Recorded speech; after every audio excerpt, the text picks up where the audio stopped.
Bom, pessoal, a gente tem falado já há alguns, talvez um mês, quase dois, no livro de Gênesis. E hoje vai ser a última mensagem neste livro, pelo menos dentro da série Gênesis, o começo ou o início de tudo. A gente vai chegar até agora o capítulo 11 de Gênesis. E à medida que eu for falando sobre esse final de série, eu vou começar uma nova, quase que simultaneamente. Eu quero começar fazendo uma pergunta para vocês. E é interessante que eu e Douglas, a gente nem chegou a combinar nada sobre as canções, mas parece que elas vieram de acordo com o que Deus queria mesmo. O que mais sonda os nossos corações? O que será que está sempre ali rondando a nossa alma, o nosso coração? O que de fato tem, de alguma forma, nos agitado? Qual seria, então, o maior desejo do coração humano? O que fica ali rondando a nossa alma? Talvez em uma avaliação breve de si mesmo, você diga: o maior desejo do meu coração, o maior desejo da humanidade, do coração humano, é a felicidade. É ser feliz, estar pleno, se sentir totalmente alegre. E talvez esse seja o maior desejo humano de fato. Mas eu quero que você pense o que, quem ou como nós tentamos alcançar a felicidade. De que maneira nós vamos buscando essa alegria? Parece que nesse mundo fadado ao fracasso é difícil ser feliz. É difícil a gente se sentir totalmente alegres com a nossa própria vida. E sabe o que mais espanta? É que frequentemente, quando a gente vai responder essa pergunta, o que sonda o nosso coração, qual que é o maior desejo do coração humano, a gente tem respostas muito evasivas e superficiais. As nossas respostas muitas vezes são automáticas. E a gente não para pensar o que de fato nos deixa felizes. Talvez a resposta não seja a certa, mas é a resposta verdadeira. Eu quero que você pense um pouco nisso. Se você estiver ponderando do que alegra o seu coração, talvez a sua resposta honesta fugiria da resposta esperada. A resposta esperada geralmente é um gabarito que a gente corriqueiramente corre e sempre fala sobre bons modos, uma resposta religiosa talvez, sabe, essas respostas que são quase que automatizadas. O que traz felicidade ao meu coração é estar na casa de Deus, esse tipo de resposta. E muitas vezes não é isso. Se a gente sondar o nosso coração verdadeiramente, a nossa resposta pode ser muito diferente. Infelizmente, a resposta honesta, sincera do coração humano está mais ligada ao seu ego, a si mesmo. Tem mais relação com o que eu desejo, o que eu quero, o que é bom para mim, o que eu faço para ser feliz, afinal de contas. Foi essa a pergunta e tudo está ligado ao eu. O problema do ego, muitas vezes, é que ele pode desembocar em um mal ainda pior que ele, em um mal ainda mais imponente que ele. Eu quero apresentar para vocês, no começo, talvez, de uma conversa sobre o orgulho. O orgulho, que é considerado um dos 7 pecados capitais, um dos piores vícios que a humanidade pode ter. O conceito de 7 pecados não está na Bíblia propriamente dita, mas ela foi desenvolvida por um teólogo, um cristão chamado Gregório Magno, lá no século IV. E ele tentou categorizar os piores vícios do coração humano. E agora, eu quero ler com você Gênesis capítulo 11, de versículo 1 até o versículo 9. Gênesis capítulo 11, versículo 1 até o versículo 9. No mundo todo havia apenas uma língua, um só modo de falar. Saindo os homens do Oriente, encontraram uma planície em Sinear, e ali se fixaram. Disseram uns aos outros: vamos fazer tijolos e queimá-los bem. Usavam tijolos em lugar de pedras e piche em vez de argamassa. Depois disseram: vamos construir uma cidade com uma torre que alcance os céus. Assim, nosso nome será famoso e não seremos espalhados pela face da terra. O Senhor desceu para ver a cidade e a torre que os homens estavam construindo. E disse o Senhor: eles são um só povo e falam uma só língua, e começaram a construir isso. Em breve, nada poderá impedir o que planejam fazer. Venham, desçamos e confundamos a língua que falam, para que não entendam mais uns aos outros.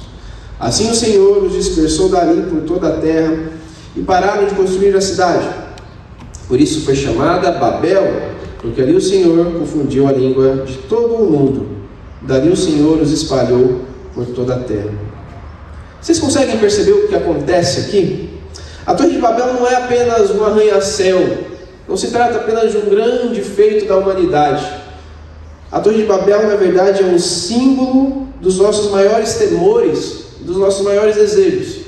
É um símbolo do que o orgulho humano é capaz de fazer. Ele representa os feitos orgulhosos da humanidade.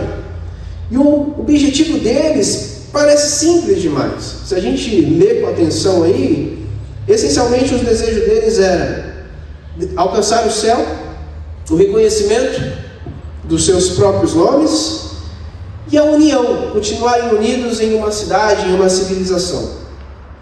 Aparentemente, olhando assim, não parece nada de errado.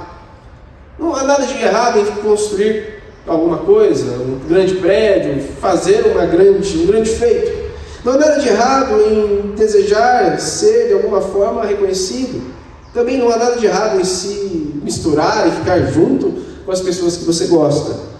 A grande questão, eu acho, que é como eles desejam obter o que eles tanto querem, o que eles tanto buscam.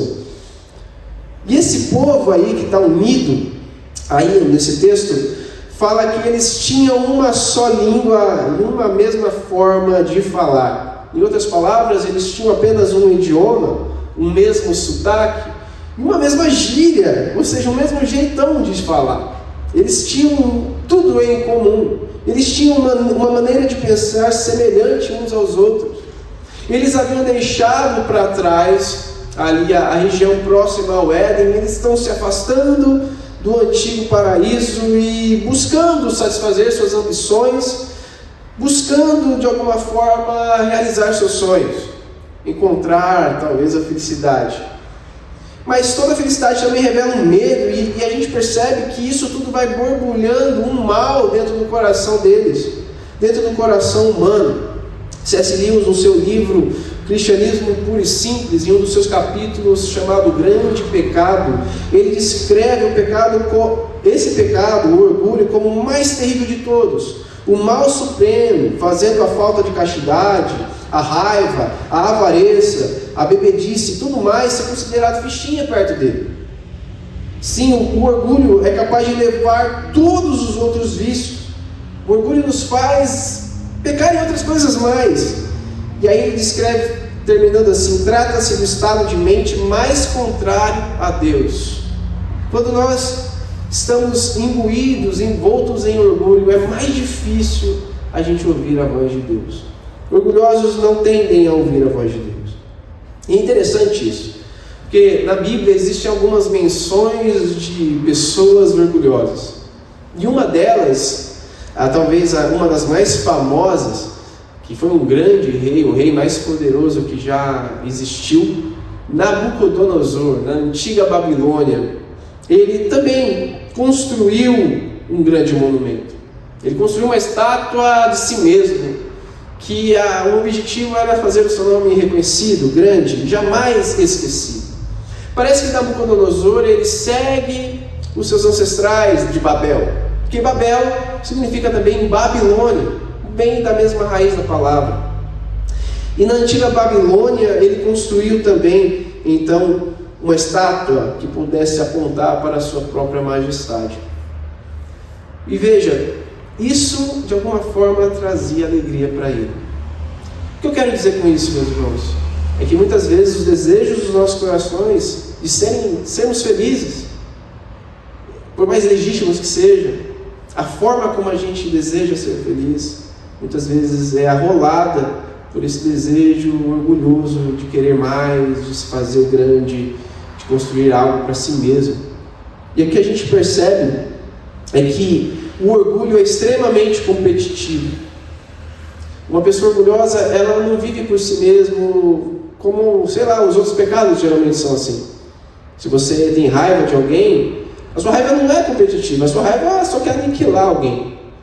Mas se você tem orgulho por alguém, se você tem orgulho de si mesmo, você quer superar o outro, você quer ser melhor que o outro. O orgulho é assim, ele é competitivo, ele quer ser mais do que realmente é. E o Nabucodonosor, ele quis competir com Deus.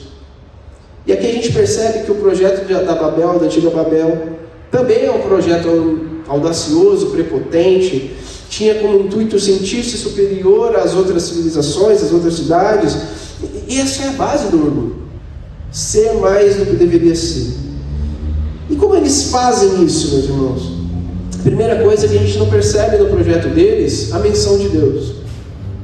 Eles não falam, vamos construir uma cidade, vamos construir uma torre, vamos ficar juntos e vamos fazer o nome de Deus grande, vamos nos unir para adorar a Deus, vamos fazer algo para Deus, ou vamos perguntar para Deus o que Ele pensa sobre isso. Não. Na antiga Babel e seus construtores, aqueles que estão idealizando o projeto, não há menção nenhuma do Senhor. Eles não levavam em conta que o coração humano pode fazer planos, mas que a resposta certa vem dos lábios de Deus, vem de Deus. Isso não estava no radar deles, isso não estava em nenhum momento na mente deles. Eles não estão competindo entre si, eles estão competindo com a própria vontade de Deus. Lembra que assim que eles descem, Noé, a gente já viu nessas últimas semanas, assim que ele desce da arca, Deus fala para ele se espalhar, fala para todos aqueles que ainda estavam vivos se espalhar na terra, serem férteis e esperar ansiosamente a vinda daquele que venceria o mal, que aniquilaria de uma vez por todas o mal.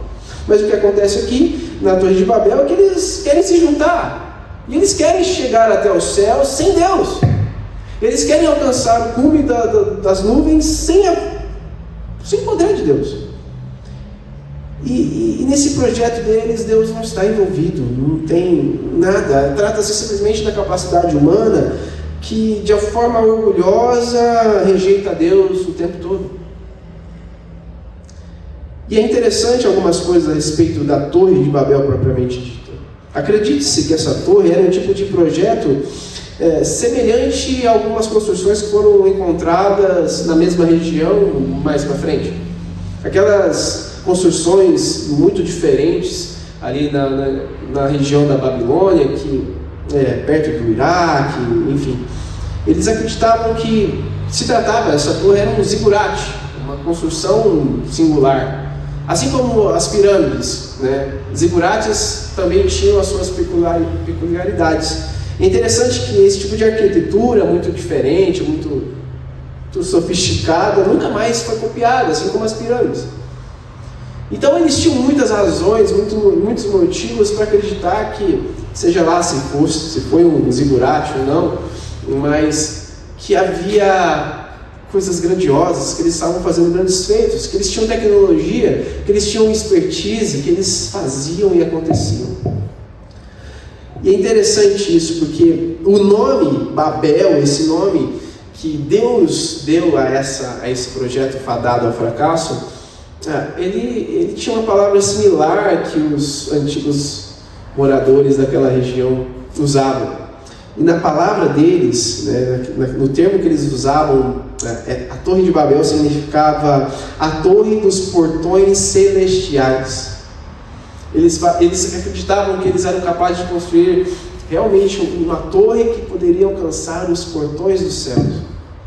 Mas quando Deus ele renomeia a torre, ele chama ela de Babel, que significa confusão, insensatez e caos. Infelizmente, meus irmãos, o nosso orgulho só pode trazer confusão, insensatez e caos. E muitas vezes a gente pensa, e quanto a nós em relação a tudo isso? Nós vendo agora que esses homens orgulhosos, que se afastaram da região próximo ao Éden, próximo aonde Noé havia feito todos os seus feitos, o que dizer de nós? Nós estamos acostumados a pensar que somos mais inteligentes, do que eles. O que aponta também a um pensamento arrogante, vai. Nós pensamos, não, a gente não faria algo semelhante, a gente não chegaria a esse ponto. Nós somos mais espertos. E essa ideia é um snobismo cronológico. A gente pensa que nós temos as melhores construções, os melhores automóveis, a melhor forma de pensar, e que eles eram estúpidos. Mas a verdade, meus irmãos, é que mesmo quando a gente tenta fugir do orgulho, parece que ele finca as garras em nós e nós estamos presos a ele. Esse pensamento não poderia ser mais prepotente.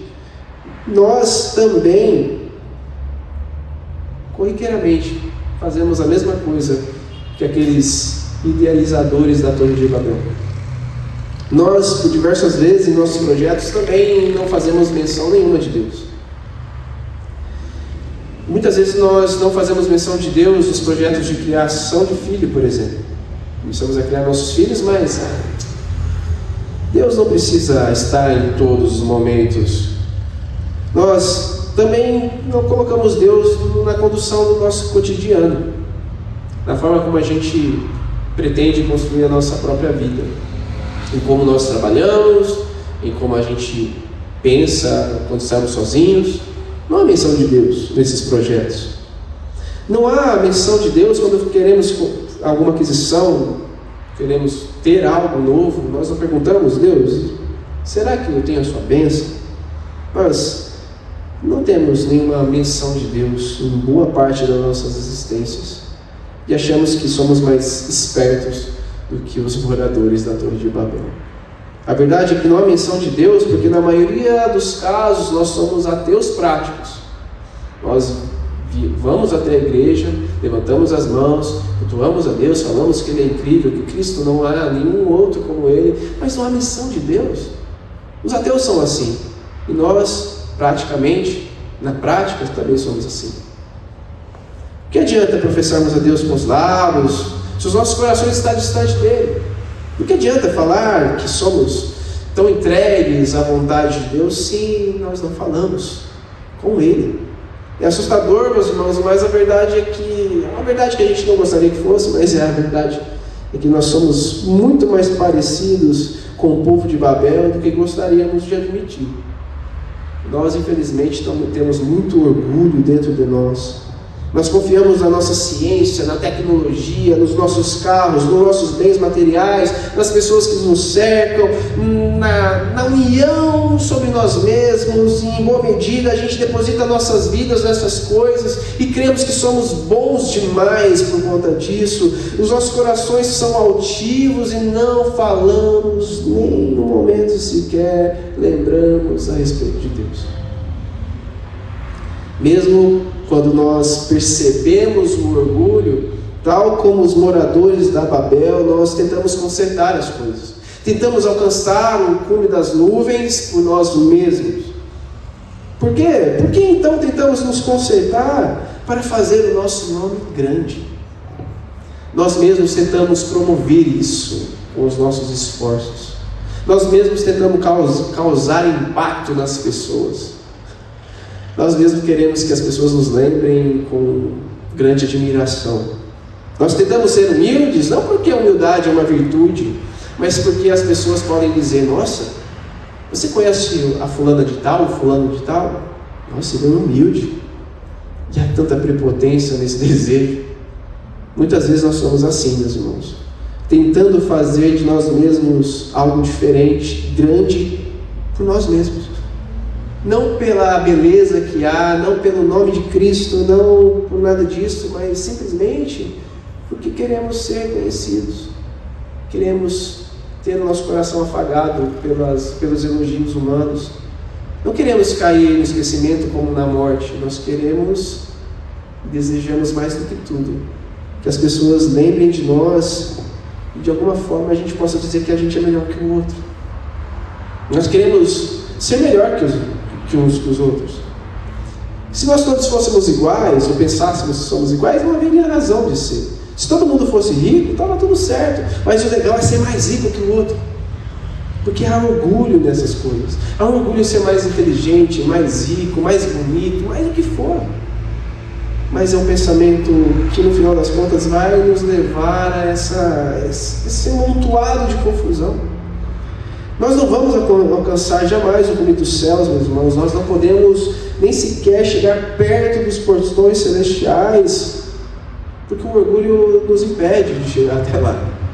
O orgulho, na verdade, aponta que não existe absolutamente nada que possamos fazer para alcançar o padrão de Deus. Absolutamente nada. Nós estamos fora do alcance de Deus. Nossas ações orgulhosas não nos aproximam de Deus como nós às vezes pensamos. Apenas causam tanta insensatez e confusão e promovem o caos.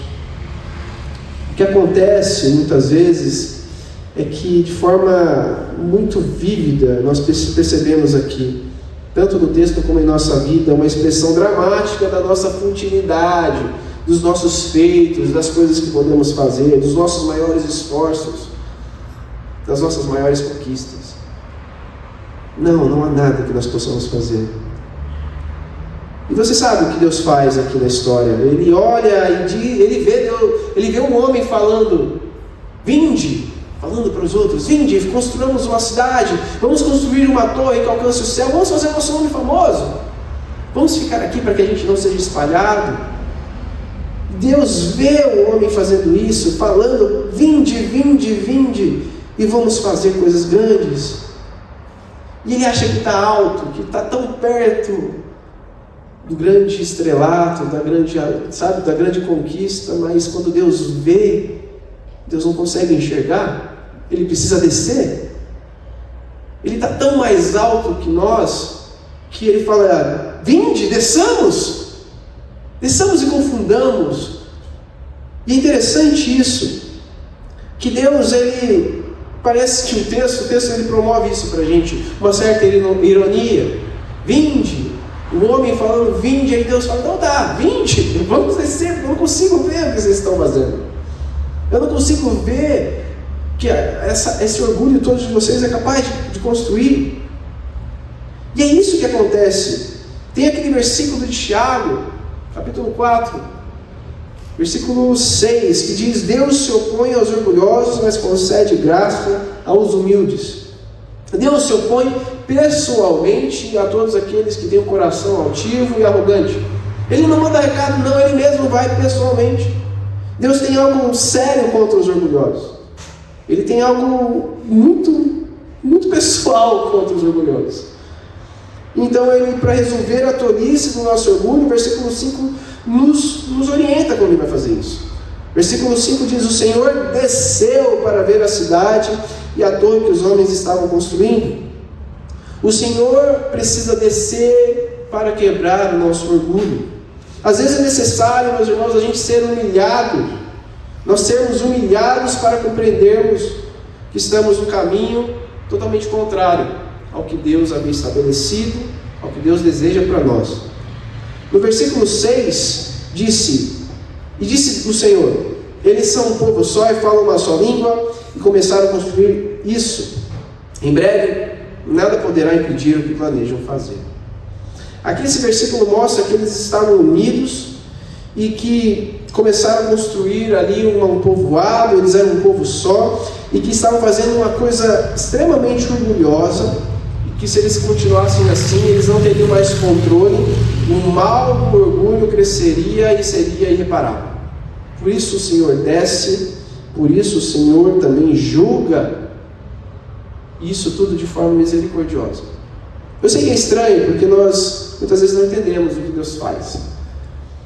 A verdade é que, sendo francos, muitas vezes o que Deus faz nos parece mal, nos parece um castigo, nos parece que Ele está nos privando e podando coisas de nós, arrancando coisas que nós gostaríamos de ter. Mas quando Deus julga também, é um ato da sua bondade, do seu amor. Muitas vezes a gente não é capaz de enxergar assim. É difícil a gente perceber que Deus está nos humilhando porque é necessário. Deus precisa nos humilhar muitas vezes. Assim como Ele fez com aqueles homens altivos da cidade de Babel, nós também precisamos ser corriqueiramente humilhados por Deus. Nessa vida a gente muitas vezes corre para o nosso orgulho de forma tão apaixonada. Nós, muitas vezes, na maioria dos casos, precisamos ser jogados para baixo, no pó, para reconhecermos que essa nossa pseudo-sabedoria, ela nos causa grande mal, só causa transtorno. A verdade, meus irmãos, é que nós somos muito pequenos. E Deus que é grande. Ele sempre será grande. A gente deveria saber o nosso lugar, sabe, onde nós estamos de fato. E eu acho que reconhecer que somos orgulhosos é um bom começo para isso. Reconhecer que o nosso coração é arrogante é um bom começo. E se você pensa o seguinte, enquanto eu falo isso, eu não sou prepotente, eu não sou orgulhoso. Então, na verdade, você está sendo prepotente demais. Você está sendo muito orgulhoso, porque é muito difícil a gente ser humildes de verdade. Para a gente é quase que impossível por si só. Quando a gente pensa que a gente chegou à humildade, que somos humildes, aí que não somos. É um mal terrível. É o pior pecado que existe de fato. É o pecado que transformou grandes homens em homens tão esquecidos. Ninguém sabe o nome dos construtores da Torre de Babel. Eles conseguiram aquilo que eles mais temiam: serem esquecidos, serem espalhados. Tudo isso aconteceu porque os projetos orgulhosos, os nossos projetos pessoais, não são capazes de fornecer nada. Eles, na verdade, vão direto aos nossos maiores medos. Os orgulhosos, sim, são humilhados. O texto bíblico fala isso, o próprio Jesus disse isso. E às vezes a gente esquece disso. E muitas vezes a gente precisa retomar o nosso pensamento de como nós podemos vencer o orgulho. Talvez você pense: eu vou vencer o orgulho com meus esforços. Se você vencer o orgulho assim, deixa eu dizer, você nunca venceu, porque você vai continuar mais orgulhoso, dizendo: eu venci o orgulho, eu sou humilde. Não, isso é impossível. Nós precisamos perceber que estamos enclausurados e que em nossas entranhas tem esse pecado, cara. Esse pecado está dentro da gente. E a gente só pode vencê-lo aprendendo com o único e verdadeiro humilde que desceu. O texto de Mateus, capítulo 11, versículo 28 a 30.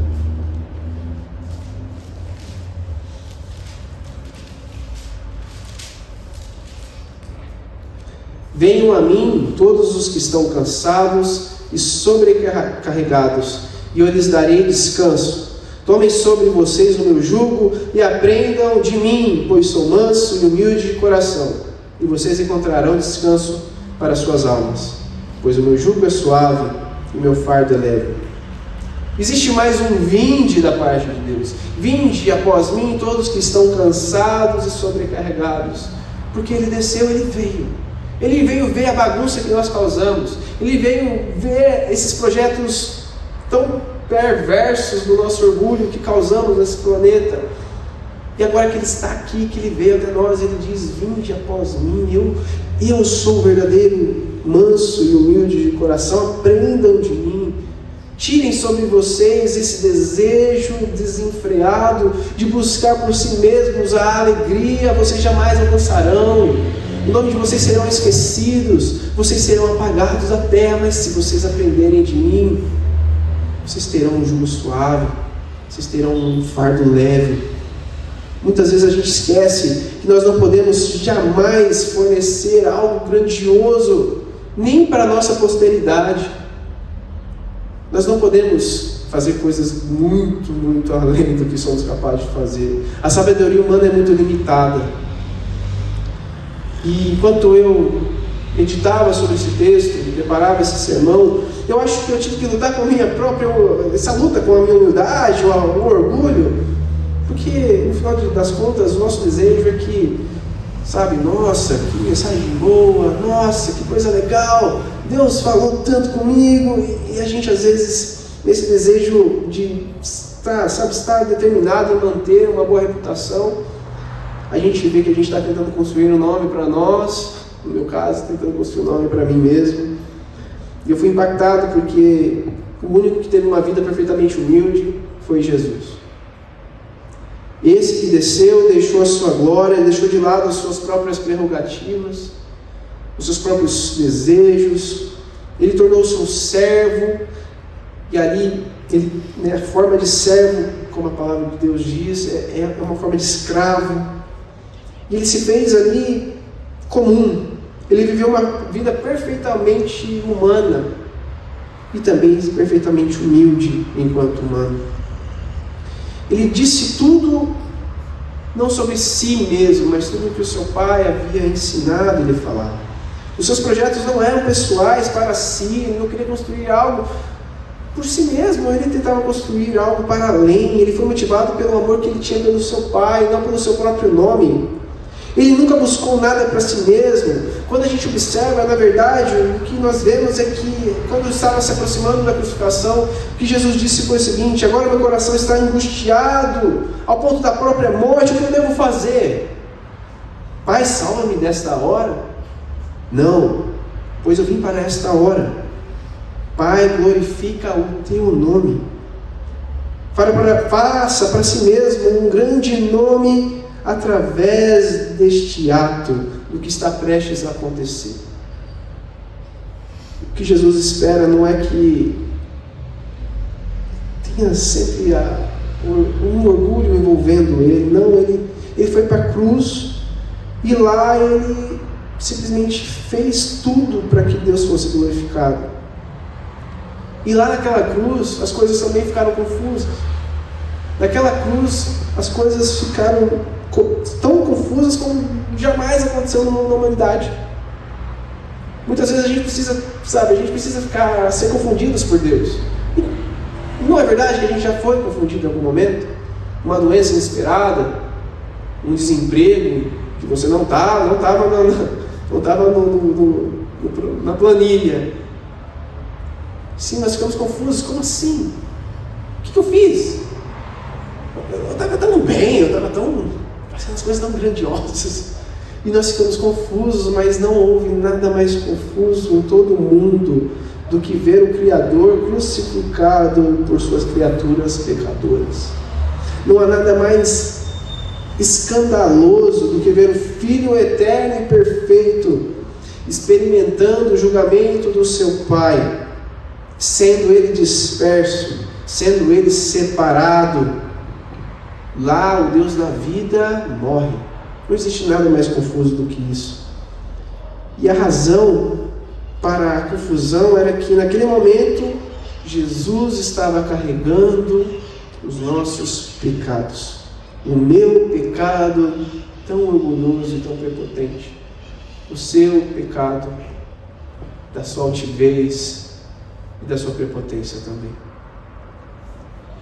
Meu desejo é que Deus faça a sua vontade em nós, e se preciso for nos confundir, nos separar, nos deixar tão, atônitos do que está acontecendo na nossa vida, porque ao invés de olhar para nós mesmos, nós possamos olhar para Ele e ouvir Ele dizer: vinde após mim e aprendam de mim, que sou manso e humilde de coração. Por isso muitas vezes estamos tão sobrecarregados, tão fadigados, porque nós estamos tentando fazer tudo com os nossos braços orgulhosos, tudo através dos nossos atos, mas tudo isso vai fornecer simplesmente cansaço, tristeza, fadiga. Nós precisamos de Cristo, e Ele já levou sobre si tudo para nos garantir que os portões dos céus estarão escancarados para nós. Eu e você não podemos chegar até lá, ainda que nós tenhamos a maior engenharia possível para isso. Mas Ele fez isso, Ele desceu para nos garantir que nós podemos subir até lá. Quero orar com você. Feche seus olhos. Senhor Pai, a verdade é que nós precisamos muito da sua ajuda. Quando não parece, mas ainda somos orgulhosos, Deus, nós precisamos ser quebrados, confusos. confundidos, Pai. Precisamos, de alguma forma, perceber que não temos capacidade de nada. Eu sei que o seu desejo não é separar-nos, Deus. Existe uma união que o Senhor deseja. Assim como houve em Pentecoste, e assim como o Senhor sempre planejou que toda a união fosse voltada para o seu Filho, nós queremos olhar e ir até o Senhor. Trabalhe em nosso coração. Trabalhe no coração de todos, Pai, que professam o seu nome. O orgulho é um pecado tão sorrateiro, Deus. Nós precisamos de alguém muito mais inteligente que a gente, muito mais poderoso do que nós. O nome dado entre os homens que deve ser glorificado, o nome do seu Filho Jesus. Nos ajuda, Pai, a guardar o nosso coração nele, nos impulsiona para perto desse plano que o Senhor tem de nos resgatar e de nos transformar. Peço que o Senhor abençoe todo o seu povo, toda a sua igreja que aqui está, aqueles que não puderam vir também, aqueles que porventura possam ser impactados por essa mensagem, que o seu nome seja sempre lembrado, que o seu nome seja sempre de alguma forma elevado. Não temos nada em nós mesmos, Deus. Bendito seja o Senhor e nos ajuda, Pai, a vencer aprendendo com o Senhor. É isso que nós oramos e agradecemos. Que a graça do Senhor Jesus, o amor eterno de Deus o Pai, a comunhão do Espírito Santo, o poder dele de transformar e de nos levar, Deus, totalmente cativo até Cristo, depois sobre nós, sobre todo o povo de Deus espalhado sobre a terra, até a volta daquele que é realmente grande e glorioso.